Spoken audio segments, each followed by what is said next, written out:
संसद के मानसून सत्र के बीच पश्चिम बंगाल की मुख्यमंत्री ममता बनर्जी सोमवार को अपने 5 दिवसीय दौरे पर दिल्ली पहुंच चुकी हैं। तीसरी बार पश्चिम बंगाल की कमान संभालने के बाद ये उनका राजधानी दिल्ली का पहला दौरा है। माना जा रहा है कि 2024 के लोकसभा चुनावों से पहले Mamata Banerjee anti BJP front तैयार करने की कोशिश में जुटी हुई है।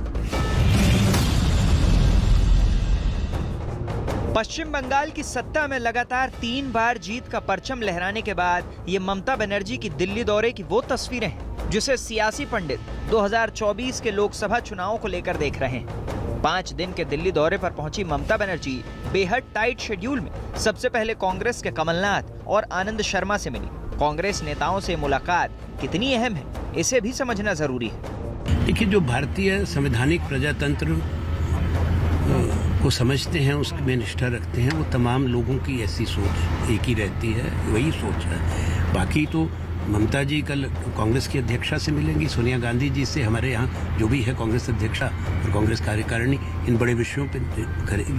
पर ममता जी का भारत की राजनीति में एक अपनी पहचान है। पहली दफे वो दिल्ली आई है एक बहुत बड़े युद्ध के बाद, और उन्होंने केवल बीजेपी को पराजित नहीं किया, पर देश को एक संदेश दिया कि हम मुकाबला खड़े होके डट के कर भी सकते हैं। ये मत भूलिए कि ममता जी की शुरुआत राजनीति में कांग्रेस से ही हुई थी।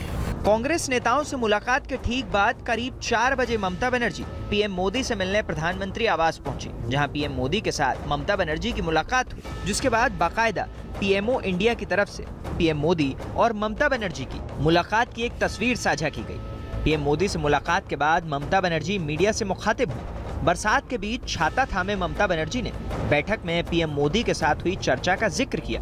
और स्टेट को मिले हमारा कोई एतराज नहीं है, लेकिन हमारा स्टेट में पॉपुलेशन का जो है, पॉपुलेशन का मुताबिक बहुत सारे स्टेट से बहुत कम मिला है। इसी के लिए हमको टीकाकरण बहुत बढ़िया है, और अभी हमारा कोविड भी 1% का आसपास में है। तब भी हम चाहते हैं कि थर्ड वेव आने का पहले कोविड का वैक्सीन सबको मिलना चाहिए। कल मेरे को सोनिया जी का पास भी, सोनिया जी मेरे को चाय पे बोला, तो मैं कल चाय पे चर्चा करने के लिए जाएंगे। लोकसभा अभी देर है, लेकिन प्लानिंग तो पहले से ही करना पड़ता है। जैसे यूपी का इलेक्शन है, पंजाब का इलेक्शन है, त्रिपुरा का इलेक्शन है।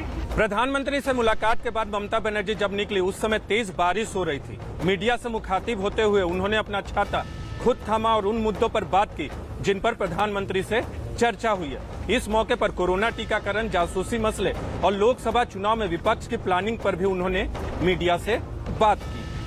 अब ममता बनर्जी का कल का शेड्यूल भी समझ लीजिए। सबसे पहले कल ममता बनर्जी 1 बजे टीएमसी सांसदों और नेताओं से मुलाकात करेंगे।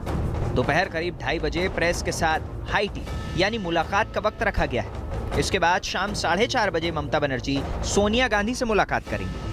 उधर बीजेपी नेता बाबुल सुप्रियो ने ममता बनर्जी और विपक्ष के नेताओं के बीच इस मुलाकात पर निशाना साधा है। उन्होंने इस मुलाकात को अवसरवादिता की सियासत करार दिया है। आपको देखना पड़ेगा क्या ये मुलाकात यूटोपियन है, प्रीमेच्योर है, क्या ये लॉजिकल क्वेश्चंस को आंसर करती है। मेरे ख्याल से सोशल मीडिया में उसके आंसर्स हैं।